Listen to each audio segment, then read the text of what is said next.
मेरे प्यारे साथियों, वाहिगुरु जी का खालसा, वाहिगुरु जी की फतेह। आज हम धन धन साहिब श्री गुरु अर्जन देव जी महाराज के पावन बाणी श्री सुखमनी साहिब जी के 14वीं अष्टपदी के चौथे पौड़ी के विचार करेंगे। इस पौड़ी के अंदर सदगुरु सच्चे पातशाह महाराज हमें क्या उपदेश फरमान कर रहे हैं। आओ हम सब अपने चित्त वृत्तियों को एकाग्र करके कुछ समय के लिए गुरु महाराज की पावन वाणी का अर्थ का चिंतन करें। पौड़ी इस प्रकार से आरंभ है। गुर प्रसाद आपन आप सुझे। गुर प्रसाद का भाव है गुरु की कृपा के साथ, गुरु की कृपा के द्वारा क्या होगा, आपन आप सुझे। अपने आप को व्यक्ति पहचान पाएगा कि मैं कौन हूँ। अपने आप की जो सोझी है वह गुरु महाराज के कृपा से होती है। तिसकी जानो तृष्णा बुझ जाए। ऐसे व्यक्ति की जो तृष्णा है वह हमेशा बुझ जाती है, कामनाएं समाप्त हो जाती हैं। साध संग हर हर जस कहत।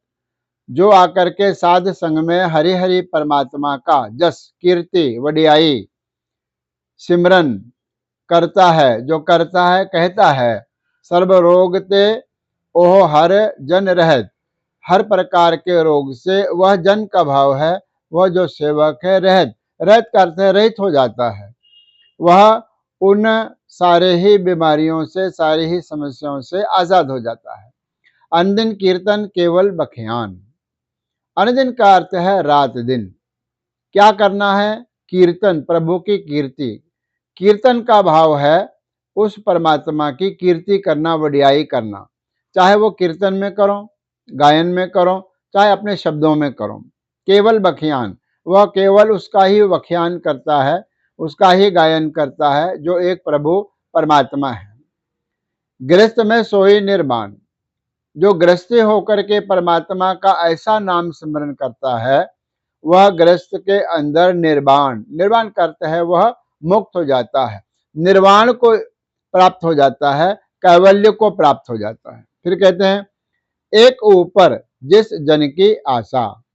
एक परमात्मा के ऊपर, जिस जन का अर्थ है सेवक, दास, भक्त, गुरमुख, उस जन की जो आशा है वह कहाँ पर है? किसी व्यक्ति पर नहीं है, वह एक ऊपर, एक परमात्मा के ऊपर ही उसकी आस है, उसकी आशा टिकी हुई है। जिसकी कटी है जम की फांसा। ऐसे व्यक्ति की जो जम रूपी फांसी है वह कट जाती है, परमात्मा उसको काट देता है। जम रूपी फांसी जब कट जाती है तो आवागमन का जो चक्कर है वह समाप्त हो जाता है। 84 लाख योनियों का चक्कर वह समाप्त हो जाता है और वह हमेशा के लिए स्वतंत्र और आजाद हो जाता है। फिर कहते हैं पार ब्रह्म की जिस मन भूख।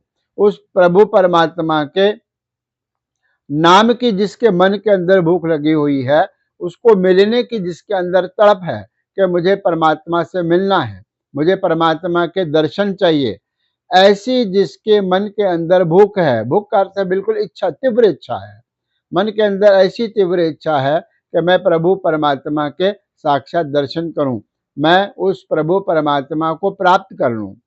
फिर अंतिम पंक्ति में कहते